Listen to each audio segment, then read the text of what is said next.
Welcome to my channel advance educare GPG. এই ভিডিওর বিষয় হচ্ছে অষ্টম শ্রেণীর ইতিহাস পঞ্চম অধ্যায় টেক্সট বইয়ের প্রশ্নের উত্তর। তোমাদের ইতিহাস পঞ্চম অধ্যায় টেক্সট বইয়ের প্রশ্নের প্রথমেই আছে ক স্তম্ভের সঙ্গে খ স্তম্ভ মিলিয়ে লেখো। ক স্তম্ভে আছে হিন্দু পেট্রিয়ট, এটার উত্তর হবে হচ্ছে নীল বিদ্রোহ। তাহলে হিন্দু পেট্রিয়ট নীল বিদ্রোহের সাথে মিলিয়ে দিবে।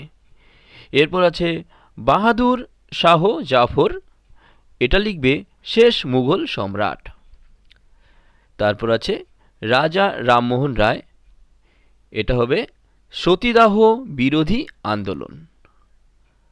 তারপর আছে বিজয় কৃষ্ণ গোস্বামী, এটা হবে ব্রাহ্ম সমাজ।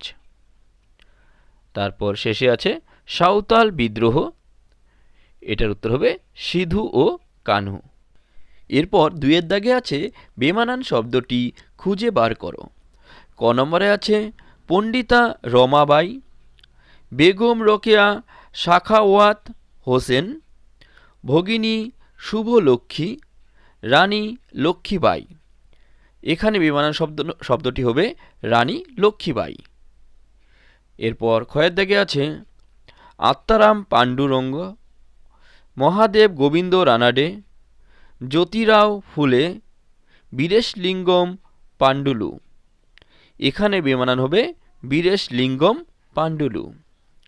এরপর গ নম্বরে আছে রামমোহন রায়, দেবেন্দ্রনাথ ঠাকুর, কেশবচন্দ্র সেন, দয়ানন্দ সরস্বতী। এখানে বেমানান শব্দ হবে দয়ানন্দ সরস্বতী। তারপর ঘ নম্বরে আছে বাহাদুর শাহ জাফর, নানা সাহেব, তিতুমির, মঙ্গল পাণ্ডে। এখানে বেমানান শব্দ হবে তিতুমির। এরপর তিনের দাগে আছে অতি সংক্ষেপে উত্তর দাও, 30 থেকে 40টি শব্দে। ক নম্বর প্রশ্ন হচ্ছে ঔপনিবেশিক সমাজে কাদের মধ্যবিত্ত ভদ্রলোক বলা হতো? উত্তর, ঔপনিবেশিক সমাজে আর্থিক সচ্ছলতার ক্ষেত্রে যারা মাঝারি স্থানে অবস্থান করত তাদের মধ্যবিত্ত বলা হতো। এরপর খ নম্বর প্রশ্ন হচ্ছে নব্যবঙ্গ গোষ্ঠী কোন কোন প্রথার বিরোধিতা করেছিলেন? উত্তর, ডিরোজিওর ছাত্রদের নব্যবঙ্গ গোষ্ঠী বলা হতো। এই নব্যবঙ্গ গোষ্ঠী বিভিন্ন সামাজিক প্রথা ও রীতিনীতির বিরুদ্ধে মত প্রকাশ করেছিলেন।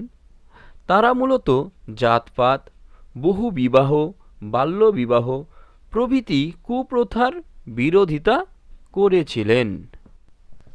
এরপর গ নম্বর প্রশ্ন হচ্ছে স্যার সৈয়দ আহমেদের সংস্কারগুলির প্রধান উদ্দেশ্য কী ছিল?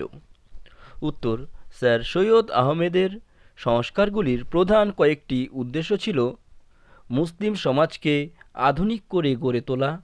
তিনি মুসলমানদের ইংরেজি শিক্ষায় শিক্ষিত করে তুলতে চেয়েছিলেন।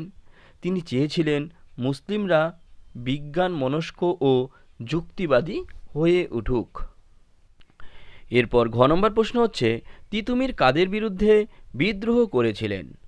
উত্তর, তিতুমির স্থানীয় জমিদার, নীলকর ও ব্রিটিশ প্রশাসনের বিরুদ্ধে বিদ্রোহ ঘোষণা করেছিলেন। তিতুমিরের বিদ্রোহের মূল লক্ষ্য ছিল ব্রিটিশ প্রশাসন।